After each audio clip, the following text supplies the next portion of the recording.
Hello, Soul Family. I hope everyone's having a wonderful day today. Today we're going to go over creating a servitor. So, when you're practicing magic, there's many different types of magic that you can perform, whether it's just working with your own energy, working with the moon, or candle magic. Um, Also, working with different spirits like deities, angels, demons. But also, you can create your own spiritual entity to do work for you, basically. And I'm going to show you a little cheat sheet I have for creating a servitor. So there's three different sections of creating a servitor to work with you. And the main reason you would want to create a servitor is, you can find a lot of different deities and spirits to work with. But a lot of times those spirits or deities don't have the exact corresponding purposes that you're looking for. So you can create one of these servitors in order to do whatever you want it to. You can create it to protect you, create it for bringing in money, create it for relationship reasons. There's literally no limit to what you can do with creating a servitor. So on these three different parts, we're going to break down exactly what you're supposed to do whenever you're creating this servitor spirit. And section 1 is going to be the vision. So you're going to start out with a piece of paper and you want to write out what's the purpose. What is the reason that you're creating this servitor? You write down the actual purpose and the meaning that you're trying to put behind this spirit. Next, you're gonna put down the powers. So whatever powers that this spirit is gonna have and abilities that it's gonna be able to do, you need to write these things down as well.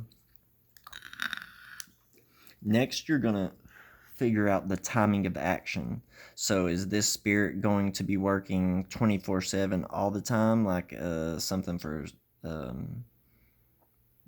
protection or something along those lines, or is the timing of action just only when certain things happen? So say if you're trying to bring in money or something like that, the timing of action would only be whenever you start to get low on money or something.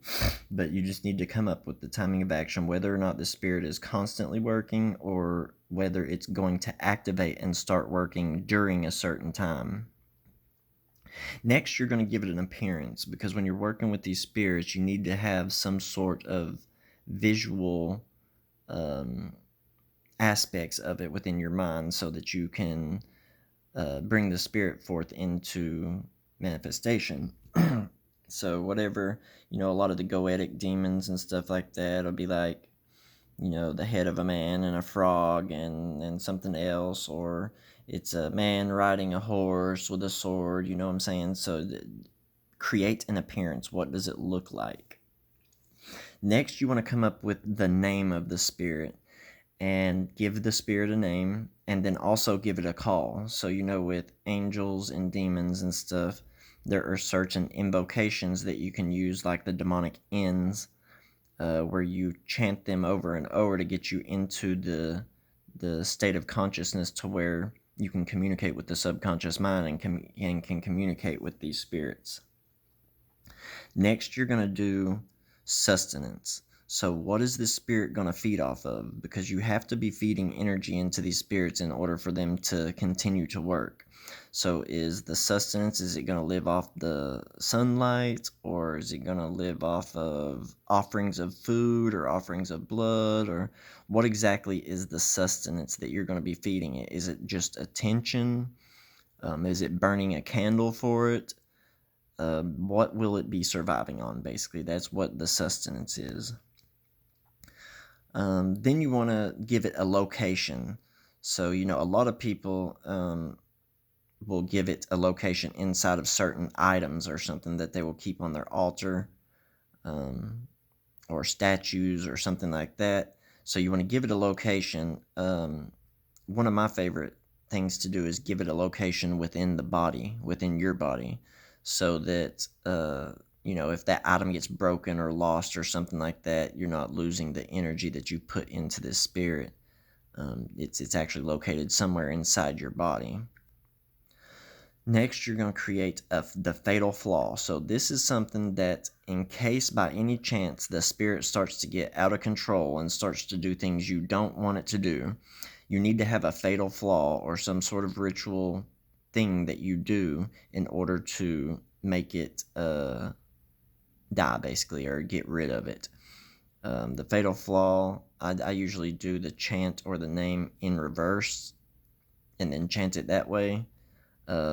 All while burning the sigil or something like that. But definitely create a way that you can get rid of this spirit if need be. And lastly, for the vision part, is going to be the sigil. You want to create a sigil or a symbol that is directly connected to the spirit so that you can use it during your invocation or evocation of the spirit, and you can actually have something to scry into to connect you to that energy. Next is going to be the section 2, which is the creation of it. The conception and gestation is basically the act of conceiving, creating, like making it. A lot of that's connected to conceptions of the part of the vision. And then gestation is going to be the time of life, the energy connected to whenever you're actually going to bring this spirit to life, the ritual that you're going to perform in order to bring it to life and give it life, because this is the point where you're going to do a ritual to imbue the sigil and the images that you've drawn up of it with the life force energy that you carry within you, the divine source energy that flows through all of us. And lastly is the life. So you do a ritual to give birth to this entity and to feed energy into it. If you want to check out something on how to feed energy into something, how to charge a talisman, amulet, sigil, or anything like that, you can check out my video on how to bless food. I break down how to put energy and intentions into your food or drink. But I'll probably do another video on doing it with amulets and talisman and stuff like that. But this is the state of birth and giving it a living purpose, and then the death of it or retasking. And this is the cycles of its life. Once you bring it to life, it's birthed. Then it's living its purpose. It's doing what it's supposed to do. If anything happens and you have to do the fatal flaw, then that's when it's dead. But also, even if you use a fatal flaw to get rid of a entity and you need to use it later, you can actually retask it, or instead of killing it with the fatal flaw, you can basically put it to sleep and then come back at a later time to retask it. So this is just a little cheat sheet and explaining exactly how to create a servitor. A servitor is something that's going to be mainly just for you. You can make them for your family and stuff too. But a servitor is creating basically a single entity that's mostly going to be used by you or your family or just people close to you. Now, when you have a servitor that's being created and then it somehow over time creates a new sense of life and a lot of people start to use it, then this servitor goes into the status of being a egregore. And an egregore is kind of like the let's say the God of the Old Testament or the Bible. Even if that entity didn't exist, humanity as a whole, by praying to this God or whatever, has created an egregore, which is an entity all within itself, but it's pretty much self-created from us. It's created by humanity. I think that's about all for this video. I just wanted to give you guys an idea of what a servitor is and how to create one on your own. These spirits are very powerful. A lot of people, don't want to do this because they think that working with demons or angels or deities is more powerful. But creating servitor is just as powerful as working with any of these other spiritual entities. I love you all. I hope everyone has a wonderful day. I think that's about it. Have a good one. Peace.